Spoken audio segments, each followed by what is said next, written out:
आशीर्वाद दीजिए भाभी माँ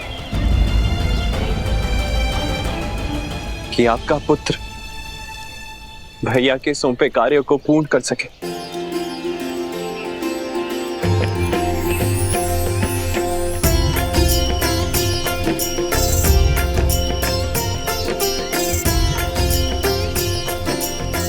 शत्रुघ्न भैया, होई सोई जो राम रचिरा को करी तरक बढ़ावे साखा।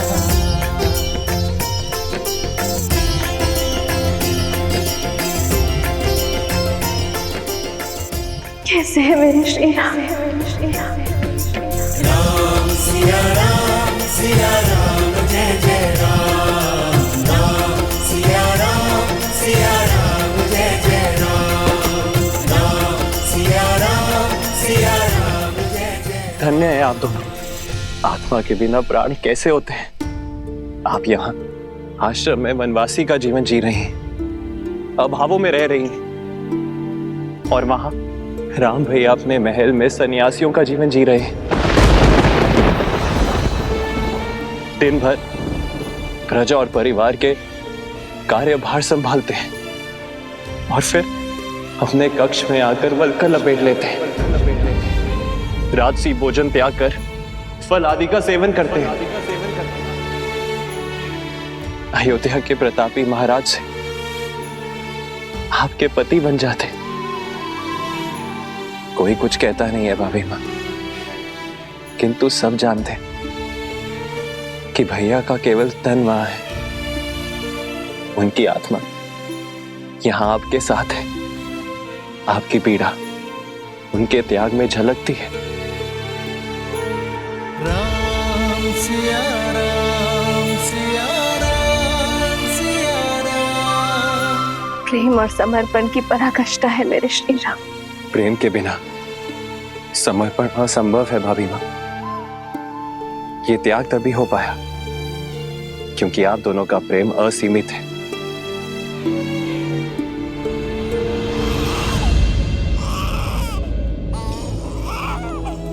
आपके भतीजे लव और खुश।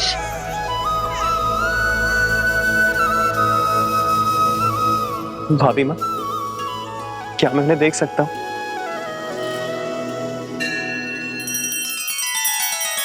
श्री रामचंद्र कृपालु भजु मन हरण भव भय दारुणम। नव कंज लोचन कंज मुख कर कंज पद कंजारुणम। सिया राम सिया राम सिया राम सिया राम सिया राम सिया राम।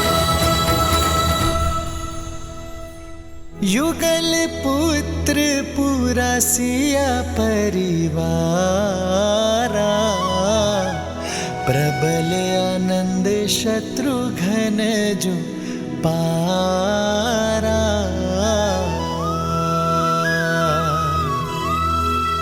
सूर्य प्रताप शिव दुई शिशु जाहि। सकल जीव के ही देखे माही।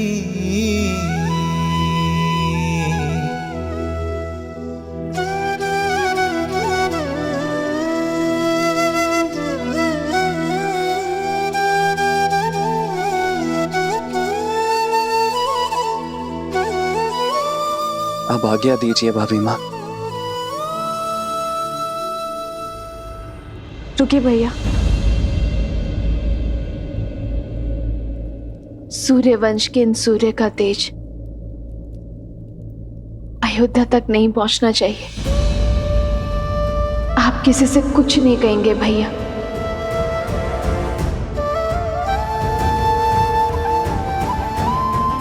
श्री राम से भी नहीं।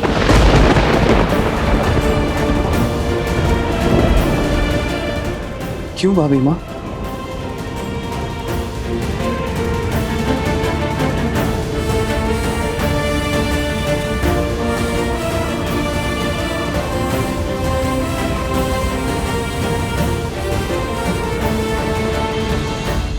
संतान के लिए पिता का मोह वो घातक शस्त्र है शत्रुघ्न।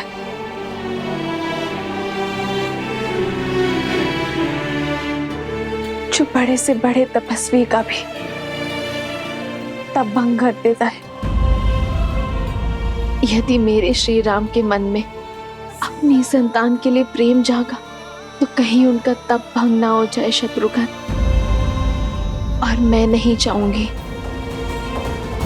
कि मेरे श्री राम को कभी भी कर्तव्य पथ पर दृष्टि झुकानी पड़े।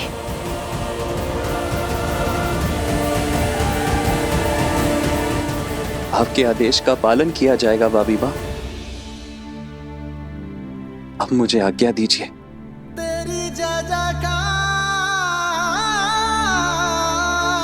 सिया राम की जय जयकार।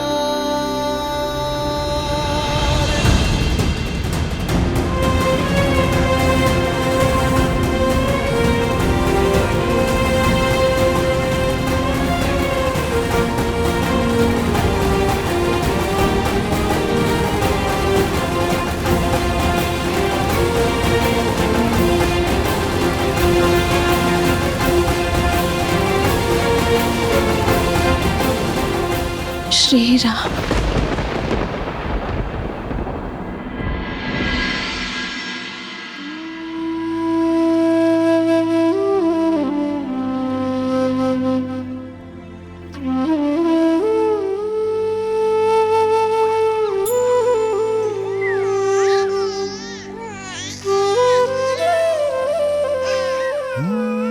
मंगल भवन अमंगल हारी द्रवहु सुदस। राम भैया अपने महल में सन्यासियों का जीवन जी रहे हैं।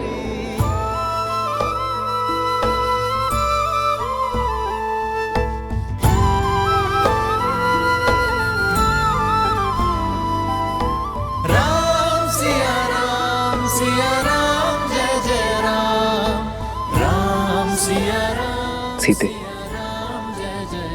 तुम्हारा मन शांत और आनंदित है, पर पीड़ा की झलक भी है। कदाचित तुम्हारे सुख का कारण हमारी संतान है, पर पीड़ा का कारण। सुख तो संतान माता को देते हैं, किंतु पीड़ा एक पत्नी को होती है। कभी कभी तो मन करता है कि सारे बंधन तोड़ अपनी संतान को आपके पास ले आओ, या फिर मृत्यु का स्वांग रचकर आपको ये अपने पास बुला लो।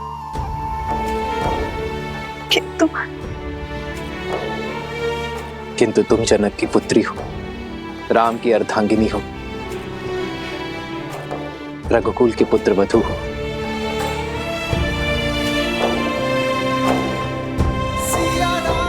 सीते, एक पुरुष केवल एक परिवार का धरोहर संभालता है। एक स्त्री के कंधों पर दोनों परिवारों की पवित्रता का भार होता है। भार तो ये भी है आर्य कि मेरे पुत्रों को कभी पिता का छत्र छाया नहीं मिलेगा, और पति को पुत्र सुख। कहीं मैं इस भार तले ना दब जाऊं आर्य।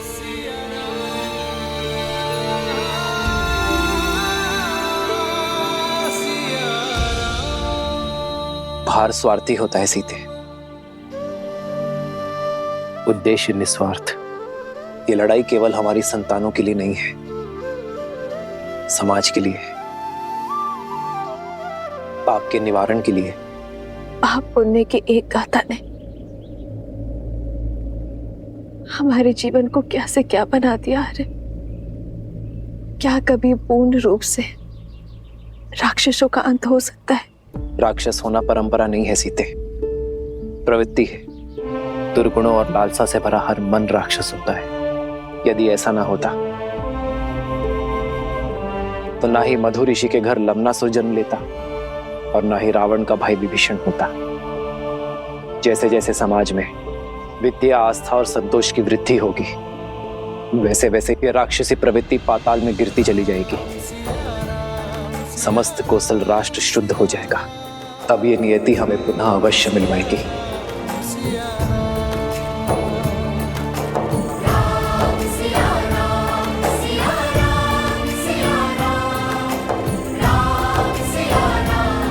राम कथा में राम के जीवन का सार है। मुझे इस पथ पर चलना होगा।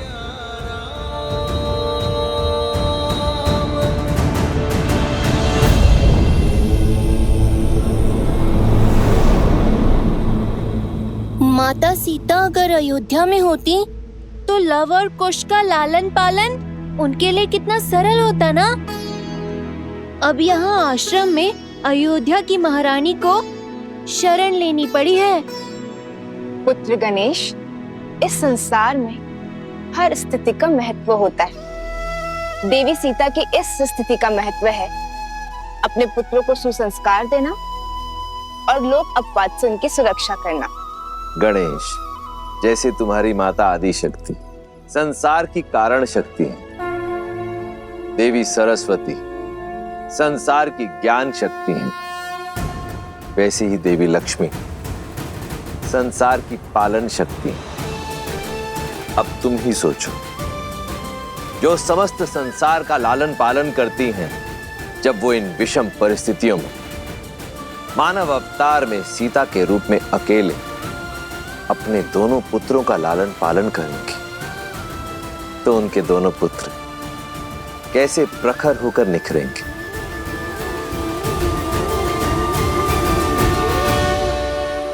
लाभ कुश जेहि पर कृपा करहि जनु जानी, कवि उर अजिर न चावहि वानी। देव शिशु जन मिलाति सूरा, कल्पलोक अति दिव्य विधूरा। एक मुख सूरज एक मुख चंद्रा, लाभ कुश सुख आनंदा। एक एक आत यमज युगला, जानकी सुत रूप लव कुश बोला। जानकी सुत रूप लव कुश बोला।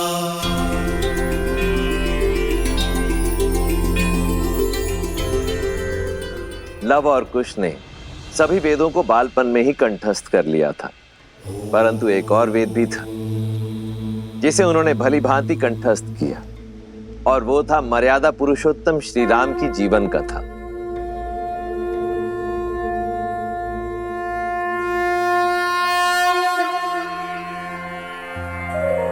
बैठो। ओम भूर्भुवः स्वः, अग्निर्षि पवमानः। पांचजन्यः पुरोहितः, तमिमहे महाज्ञं स्वाहा। इदं अग्नये पवमानाय, इदं नमः। शास्त्र विद्या के साथ साथ शस्त्र विद्या में भी निपुण होते चले गए। जो नदी के तट को मिलाते सेतु, जन्म मात पिता मिलन के हेतु। रामचंद्र सिया विरह घटाने, प्रकटे लव कुश रूप सुहाने।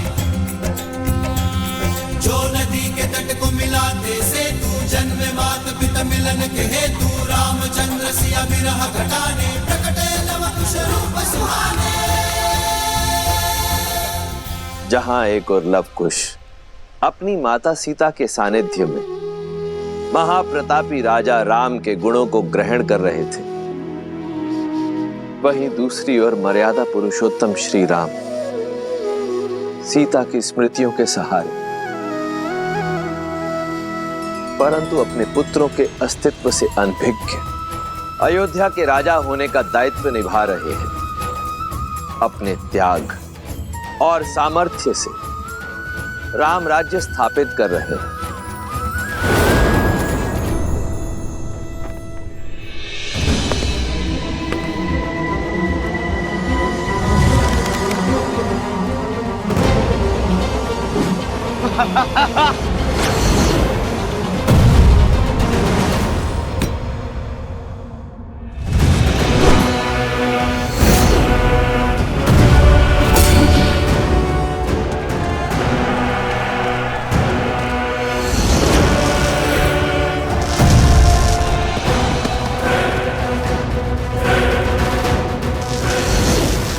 शत्रुघ्न और लवनासुर का युद्ध वर्षों तक चला।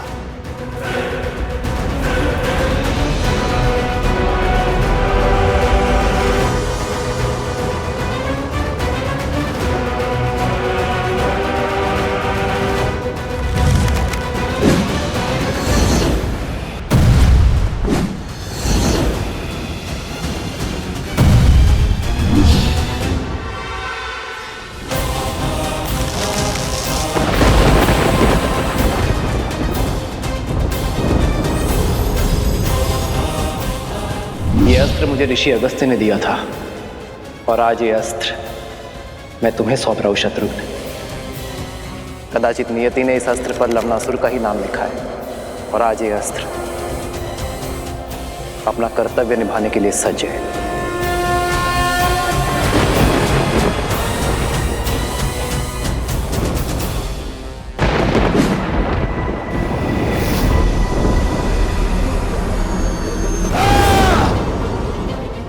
नारायण के अस्त्र और मेरे अस्त्र की भिड़ंत से इस संसार को सर्वनाश से बचाने के लिए मैंने अपना अस्त्र लौटा लिया।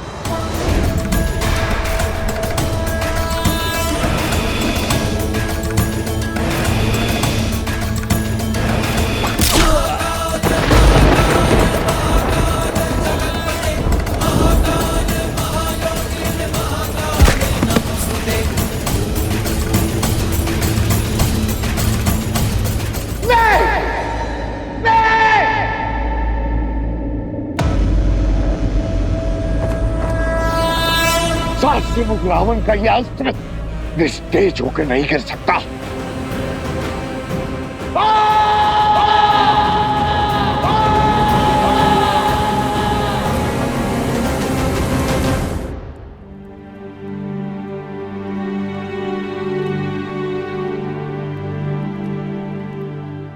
प्रेम समर्पण करुणा ज्ञान से है भरा दो प्यारा नाम। जय सिया राम जय जय सिया राम, जय सिया राम जय जय सिया राम। सिया राम सिया राम सिया राम सिया राम।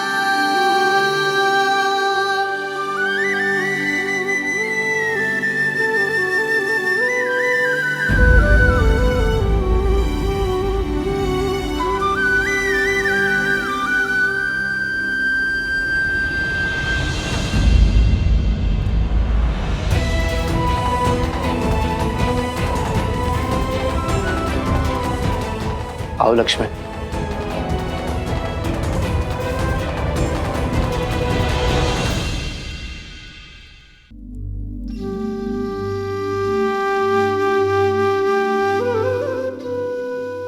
जिन श्री राम के बाईं ओर भाभी माना खड़ी हो वो अयोध्या के राजा राम अवश्य हो सकते, परंतु लक्ष्मण के भाई कदापि नहीं।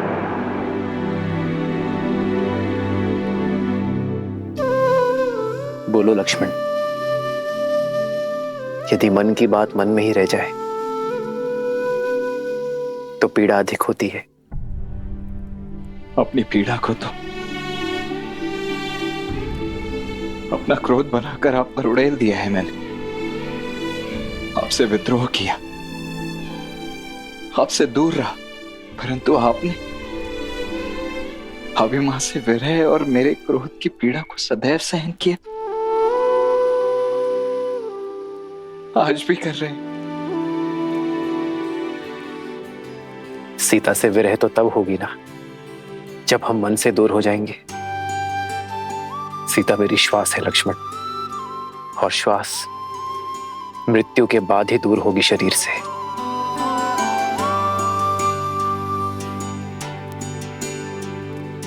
और रही बात तुम्हारी, तुम्हारे क्रोध में भी मेरे लिए प्रेम था, अपनी भाभी मां के लिए प्रेम था, और प्रेम कभी अनुचित नहीं होता लक्ष्मण। मुझे क्षमा कर दीजिए। भैया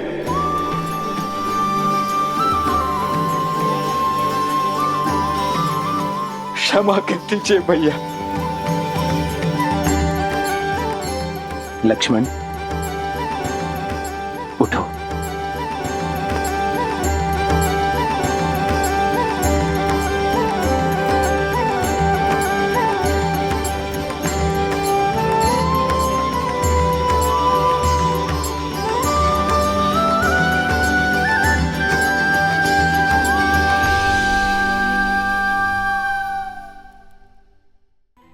राजा का कर्तव्य निभाने के लिए आपने स्वयं को इतना बड़ा दंड दे दिया। प्रजा के कल के सुख के लिए आपने अपने आज के सुख की आहुति दे दी भैया। मुझसे बहुत बड़ी भूल हो गई है भैया, बहुत बड़ी भूल हो गई है, मुझे क्षमा कर दीजिए। नहीं लक्ष्मण,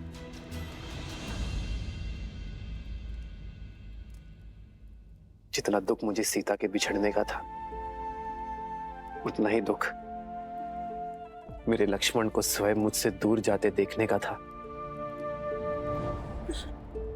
किंतु दुख के साथ साथ एक विश्वास भी था कि मेरा भाई एक दिन मेरे निर्णय को अवश्य समझेगा। वो एक दिन मुझे क्षमा अवश्य करेगा, एक दिन मेरे पास लौटकर अवश्य आएगा। और मेरा विश्वास करो लक्ष्मण, सीता भी सम्मान सहित अयोध्या लौटकर अवश्य आएगी।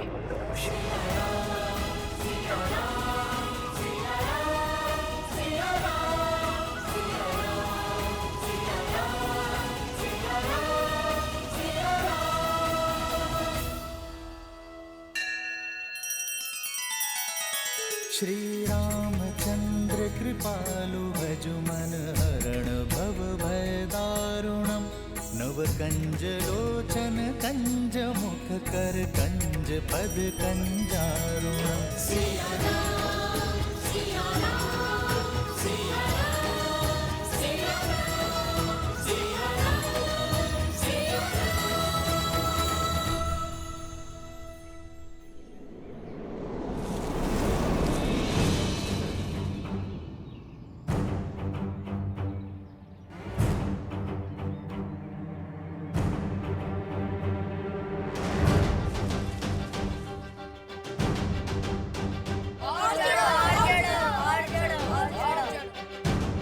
बस अब और नहीं चढ़ पाऊंगा शांडिल्य। पिताश्री ने यज्ञ के लिए श्रीफल मंगवाए हैं, रिक्त हाथ लौट नहीं सकते। ऊपर चढ़ो, अन्यथा दंड मिलेगा।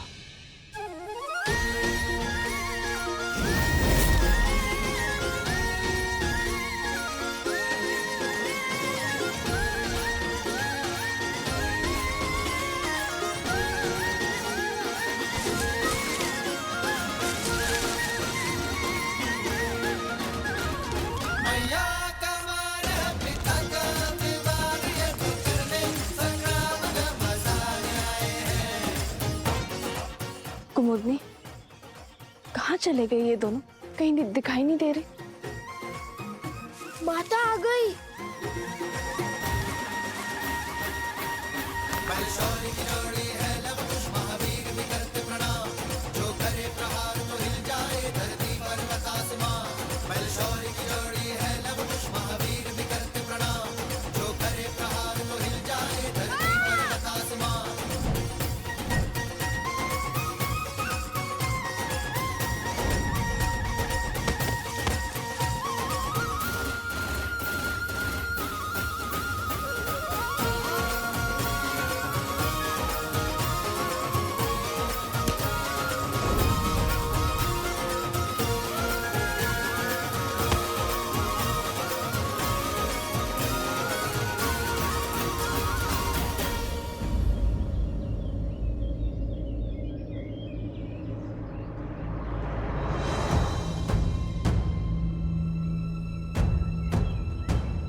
फिर से उद्दंडता कर रहे हो ना तुम लोग?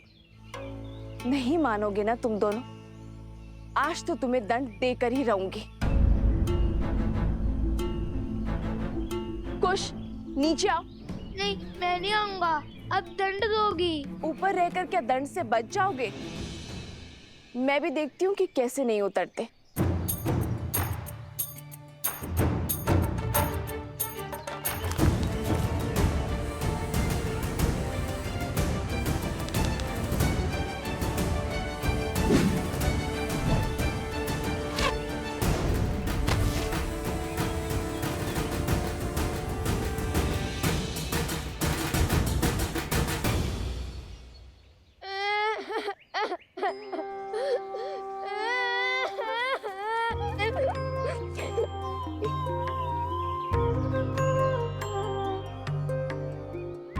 मैंने बहुत बोला ना भैया को कि मुझे ऊपर मत भेजो, माता क्रोधित होंगी।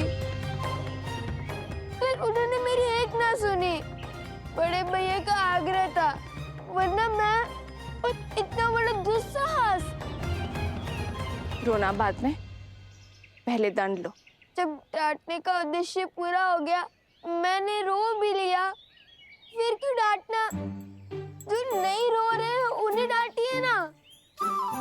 बहुत बचाल हो गए हो तुम दोनों। आज संध्या का भोजन तुम दोनों को नहीं मिलेगा। जाओ, यज्ञ में भूखे बैठे रहो।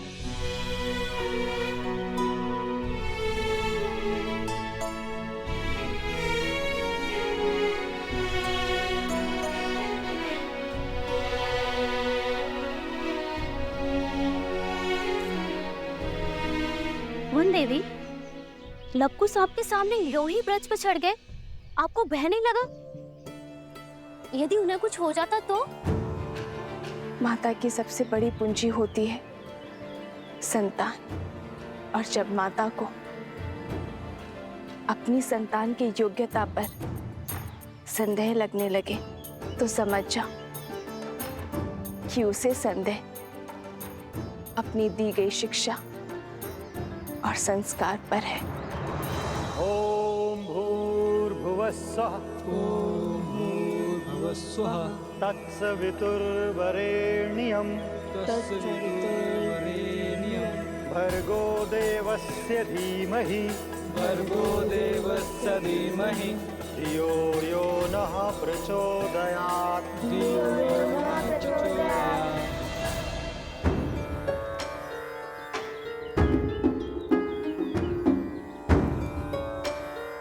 लव, कुश, तड़ासन में खड़े होकर वेद पाठ करो।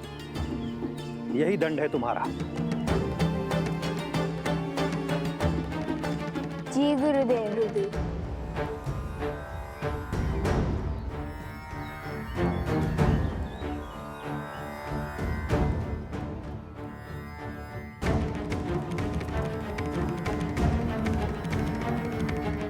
देख रहे हैं लव भैया, कैसे माता और गुरुदेव से हमारी चुगली करके हमें दंड दिलवाकर कैसे मुस्कुरा रहा है ये शांडिल्य। पता नहीं माता का मन बसीचेगा भी या नहीं। मुझे तो अभी से ही भूख लग रही है। और जन पाना है, शांति से वेदों का पाठ करो और करने दो। ओम भूर्भुवस्सुः तत्सवितुर्वरेण्यं भर्गो देवस्य धीमहि धियो यो नः प्रचोदयात्।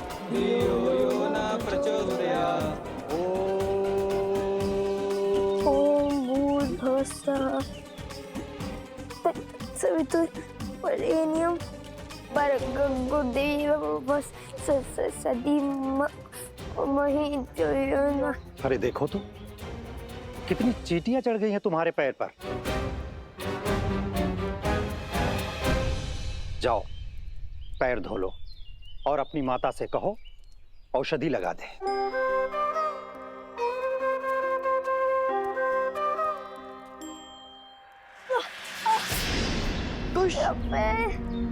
भैया सहायता करो। जाओ, सहायता करो। जी गुरुदेव। कुश,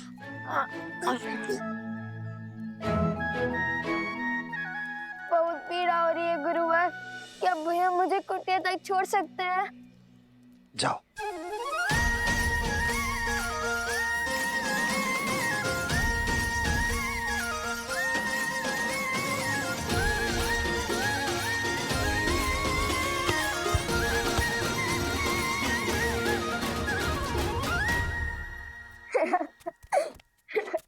क्या आवश्यकता थी इस स्वांग की? आवश्यकता थी भैया। हमने देखा नहीं शांडिल्य का मुख कैसे उल्लू की भांति उतर गया था।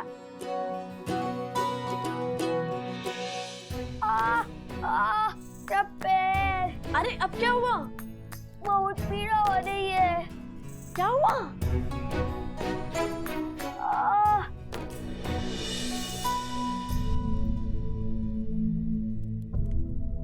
क्या हुआ कुश?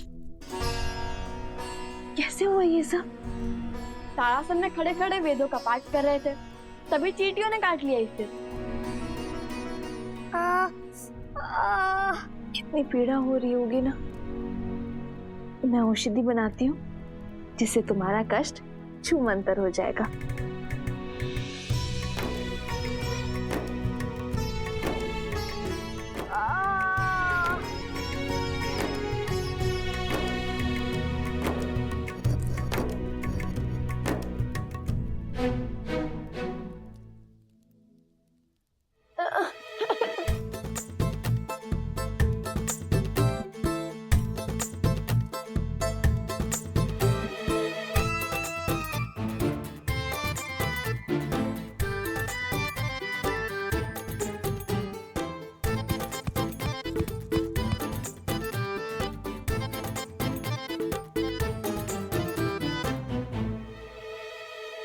माता रहने दीजिए ना, इतनी भी पीड़ा नहीं हो रही माता। तनिक सी चींटियों के काटने से वीरों को कहाँ कुछ होता है। औषधि रहने दीजिए माता, और भोजन खिला दीजिए, बहुत भूख लगी है। दंड में दया नहीं होती, और जब ऋषि हरित ने अपने पुत्र शांडिल्य को नारियल लेने के लिए भेजा था तो तुम दोनों वृक्ष पर क्यों चढ़े? आज तुम दोनों को अन्न का एक दाना भी नहीं मिलेगा। मुझे लगा आप भूल गई होंगी। अब रोना शुरू मत करना। बताओ लव, तुम दोनों वृक्ष पर क्यों चढ़े?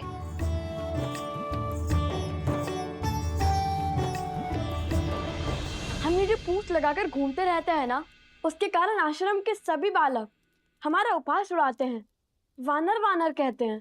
तो तुम दोनों पूंछ लगाते ही क्यों हो? क्योंकि हम श्री राम के सबसे बड़े भक्त हैं।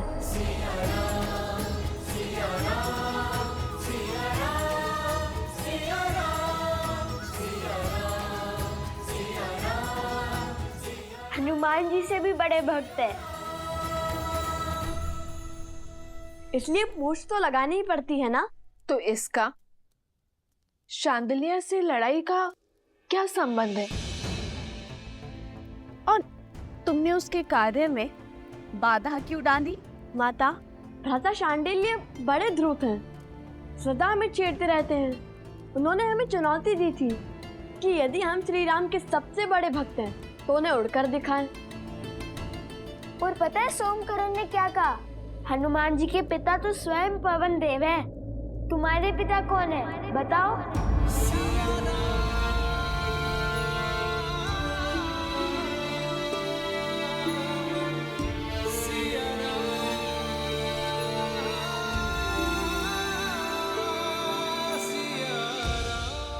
तो तुमने क्या उत्तर दिया? उत्तर तो भैया ने दिया है कि पिता ज्ञान देते हैं और माता संस्कार। हमें तो दोनों ही माता से प्राप्त हुए, तो हमारी माता ही पिता हुए। अब आप बताइए, यदि हमारी माता ही हमारे पिता है तो इसमें समस्या क्या है? हमें तो नहीं है। माता, हम उड़ तो नहीं पाए, पर वानरों के भांति वृक्ष पर चढ़कर नारियल अवश्य तोड़ लाए हम, है ना भैया? तो हुए ना हम श्री राम के सबसे बड़े भक्त।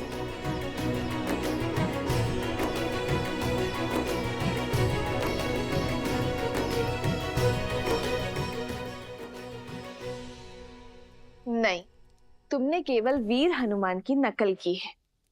चलो बैठो। उनसे बड़ा भक्त बनने के लिए बहुत समय और बहुत तपस्या लगेगी।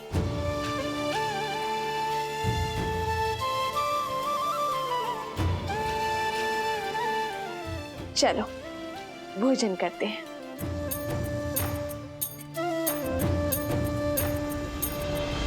किंतु भोजन करेगा केवल लव।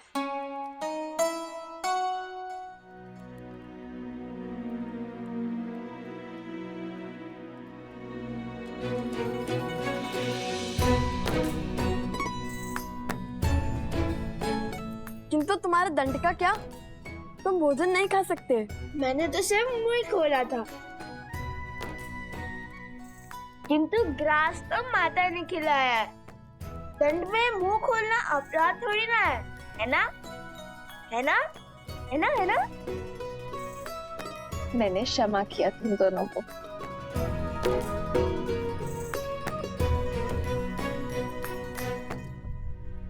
माता, जब हम राजा राम से मिलेंगे ना, तो उन्हें अवश्य बताएंगे कि हम हनुमान जी की भांति वृक्ष पर चढ़ सकते हैं, भांति भांति के कर्तव्य दिखा सकते हैं। फिर उन्हें विश्वास हो जाएगा कि हम उनके सबसे बड़े भक्त हैं।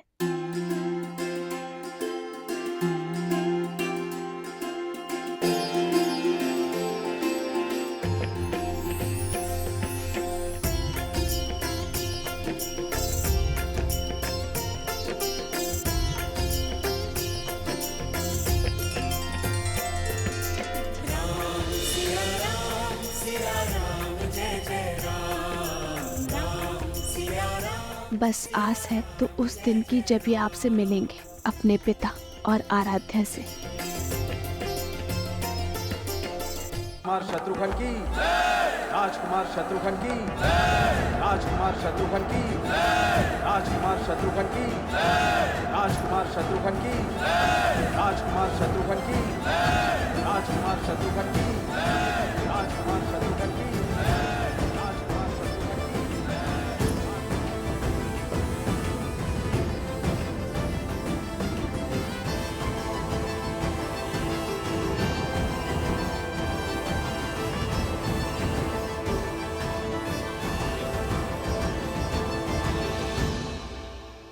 राजकुमार शत्रुघ्न नहीं, मधुपुरी का राजा शत्रुघ्न कहो।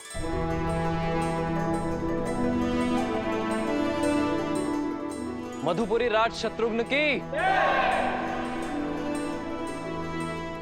शत्रुघ्न, तुमने लवनासुर का वध कर असुरी सोच के प्रसार पर विराम लगाया है। वो सोच जो ऋषियों को अपमानित कर, निर्दोषों को दंडित कर, घरों और मंदिरों को अशुद्ध कर संतुष्टि पाते हैं। बीते 12 वर्षों में आप चारों भाइयों ने समस्त आर्य भूमि में प्रशंसा और सम्मान अर्जित किया है। अब समय आ गया है कि रघुवंश का सूर्य ध्वज पूरी सृष्टि में लहराए, जिसे देख हर असुर और आसुरी सोच भयभीत हो जाए। और इस स्वप्न को पूरा करने के लिए हमें रासु यज्ञ करवाना चाहिए भैया।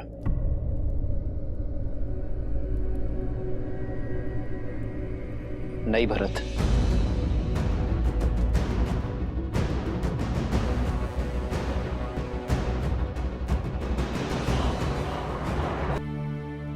राजसूय यज्ञ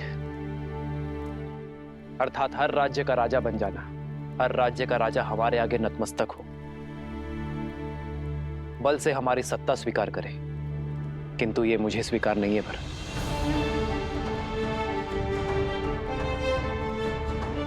रामराज्य का लक्ष्य है कि हर कोई मन से स्वतंत्र अनुभव करे, मन से मुक्त अनुभव करे।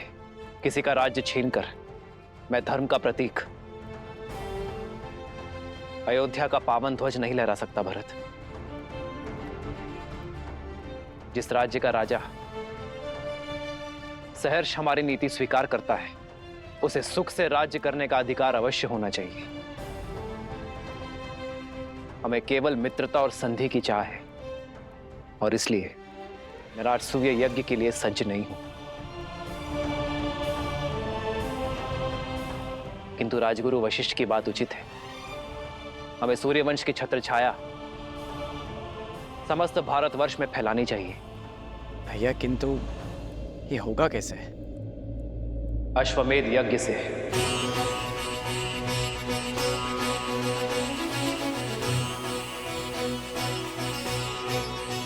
महाराज के कहने का तात्पर्य कि जो भी राज्य हमारे यज्ञ के अश्व का श्रद्धा पूर्वक स्वागत करेगा, उस राज्य में धर्म की अर्थात राम राज्य की स्थापना होगी। वो राज्य हमारा मित्र राज्य बन जाएगा और हमारा युद्ध केवल उनसे होगा जो हमारे अश्व को रोकने का दुस्साहस करेगा। आचार्य, हमें अश्वमेध यज्ञ की तैयारी आरंभ करनी चाहिए।